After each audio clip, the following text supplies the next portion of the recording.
So today I'm going to tell you and read to you from this book, which is one of the best books of Kentish ghost stories, called the Ingoldsby Legends.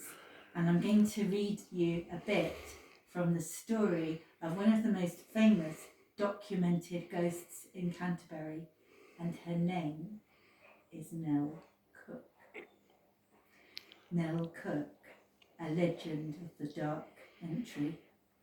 The King's Scholar's Story. From the brick walk branches off to a right a long, narrow, vaulted passage, paved with flagstones, vulgarly known by the name of the Dark Entry. Its eastern extremity communicates with the cloisters, crypt, and by a private staircase with the interior of the cathedral. On the west it opens into the Green Court, forming a communication between it and a portion of the precinct called the Oaks. A walk round Canterbury. Scene: a back parlour in Mr. John Ingoldsby's house in the precinct, a blazing fire. Mine uncle is seated in a high-backed easy chair, twirling his thumbs and contemplating his list shoe. Little Tom, the King's Scholar, on a stool opposite, Mrs. John Ingoldsby at the table, busily employed in manufacturing a cabbage rose, cauliflower in many-coloured worsteds. Mine uncle's meditations are interrupted by the French clock on the mantelpiece. He prologizeth with vivacity. Hark! Listen, Mrs. Ingoldsby, the clock is striking 9. Give Master Tom another cake and half a glass of wine, and ring the bell for Jenny Smith, and bid her bring his coat, and a warm bandana handkerchief to tie about his throat, and bid them go the nearest way, for Mr. Birch has said that 9 o'clock's the hour he'll have his boarders all in bed. And well we know when little boys their coming home delay, they often seem to walk and sit uneasily next day.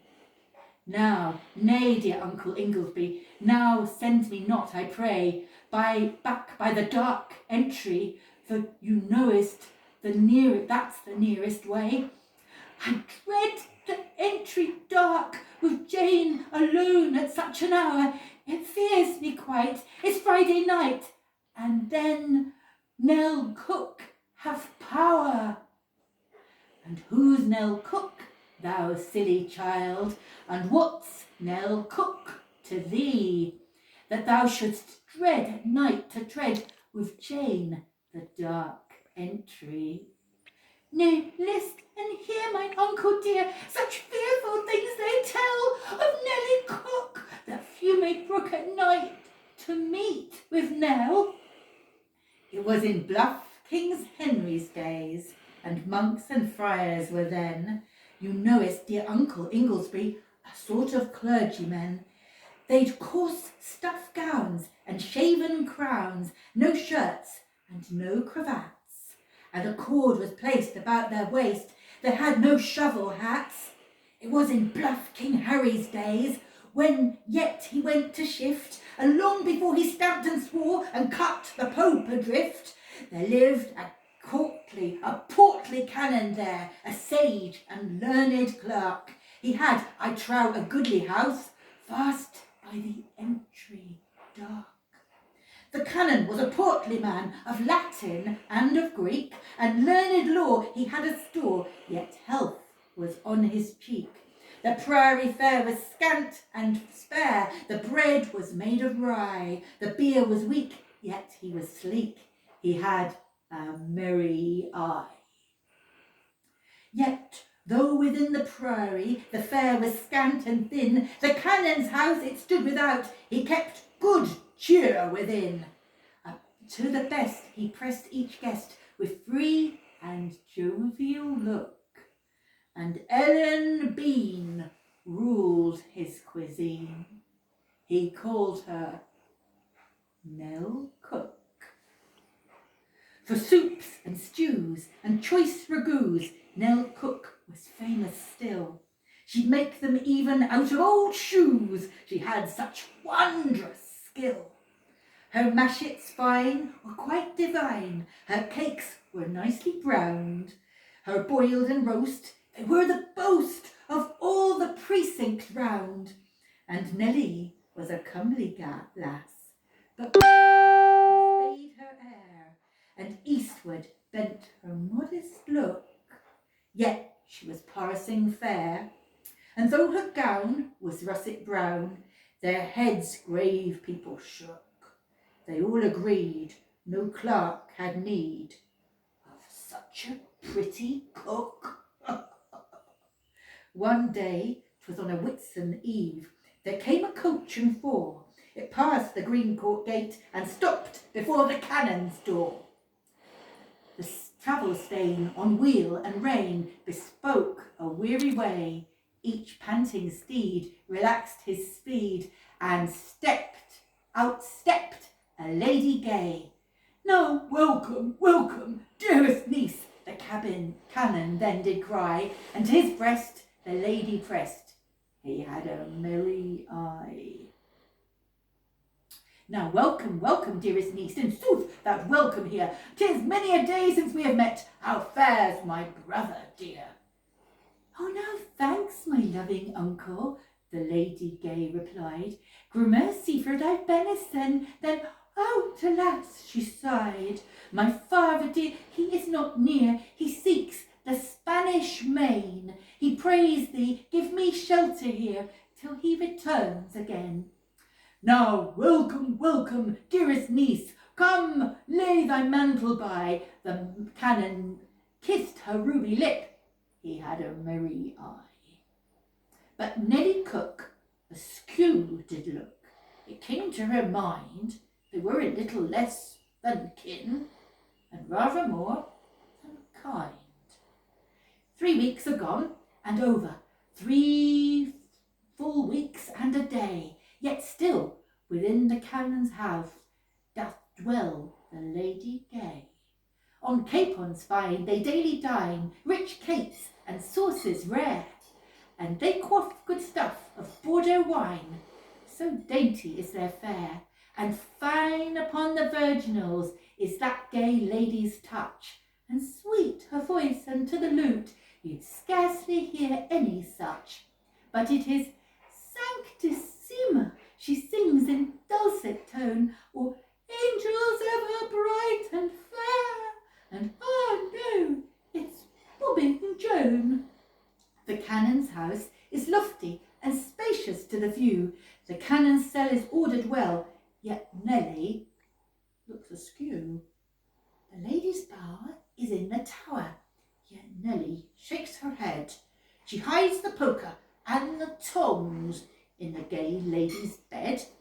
6 weeks are gone and over, full 6 weeks and a day, yet in the bed the poker and the tongs unheeded lay. For which I fear it's pretty clear that lady rest had none, or if she slept in any bed, it was not in her own. But where the lady passed her nights, I may not well divine, perhaps in pious orisons at good St. Thomas's shrine, and for her father, far away, breathed tender vows and true. It may be so, I cannot say, but Nelly looked askew. And still at night, by fair moonlight, when all were locked in sleep, she listened at a canon's door. She'd through the keyhole peep. She bought some nasty doctor stuff, and she put it in a pie. It was a glorious summer's eve, with beams of rosy red. The sun went down, all nature smiled, but Nelly shook her head. Full softly to the balmy breeze sang out the vesper bell. Upon the canon's startled ear it sounded like a knell. Now, here's to thee, mine uncle, a health I drink to thee. Now pledge me back in sherry sack, or a cup voici. The canon sighed, but rousing cried, I'll answer to thy call, and a warden pies a dainty dish to mortify withal. 'Tis early dawn, the matin chime rings for morning prayer, but prior and friar in his stall, the canon is not there, nor in the small refectory hall, nor cloistered wall is he. All wonder, and the sacristan says, Lack a daisy me! They searched the aisles and baptistry, they searched above and round, the sermon house, the audit room, the canon is not found. They only find that pretty cook concocting a ragout. They asked her where her master is, but Nelly looked askew. They called for crowbars, jimmies, in the modern name they bear. They burst through lock and bolt and bar, but what a sight is there! The canon's head lies on the bed, his niece lies on the floor. They are as dead as any nail that is in any door. The livid spot is on his breast, the spot is on his back. His portly form, no longer warm with life, is swollen and black. The livid spot is on her cheek, it's on her neck of snow. The prior sighs and cries, Well, here's a pretty go. All in the silent hour of night, a bell is heard to toll. A bell is rung, a requiem song, as for a sinful soul. And there's a grave within the nave, it's dark and deep and wide. They bury there a lady fair, and a canon by her side. An uncle, 'tis whispered throughout the sacred fane, a niece whose father's far away upon the Spanish main. The sacristan, he says no word that indicates a doubt, but he puts his thumb to his nose and he spreads his fingers out.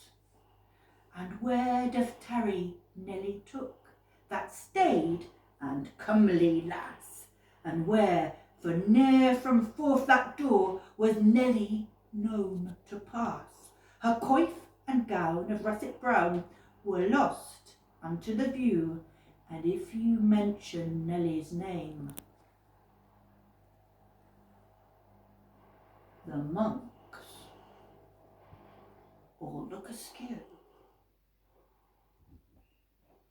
There is a heavy paving stone fast by the canon's door, of granite grey, and it may weigh some half-ton or more. And it is laid deep in the shade within the entry dark, where sun or moonbeam never played, or e'en one starry spark. That heavy granite stone was moved that night, 'twas darkly said, and mortar round its sides next morn seemed fresh and newly laid. But what within the narrow vault beneath that stone doth lie, or if there be a vault or no, I cannot tell, not I. But I've been told that moan and groan and fearful wail and shriek come from beneath that paving stone for nearly half a week. For 3 long days and 3 long nights came forth those sounds of fear. Then all was over. They never more fell on a listening ear. 100 years was gone and past since Nell Cook was seen, when worn by use that stone got loose, and they went and told the dean. Says the dean, says he, my masons 3, now haste and fix it tight. And the masons 3 peeped down to see, and they saw a fearsome sight. Beneath the heavy paving stone a shocking hole they found. It was not more than 12 feet deep and barely 12 feet round. A fleshless, sapless skeleton lay in that horrid well. But who the deuce 'twas put there, those masons could not tell. And near the fleshless skeleton a pitcher small did lie, a mouldy piece of kissing crust, as from a warden pie. And Dr. Jones declared the bones were female bones, and zooks, I should not be surprised, he said, if these were Nellie Cook's. And I'm going to finish that there now, because it will go on for much longer. But that's the story of Nell Cook and the Dark Entry. And that is why the small boy, the king's scholar, did not want to go that way. But I've here to tell that when you go underneath that dark entry at night, those who have not got long to live will feel Nell Cook's breath breathing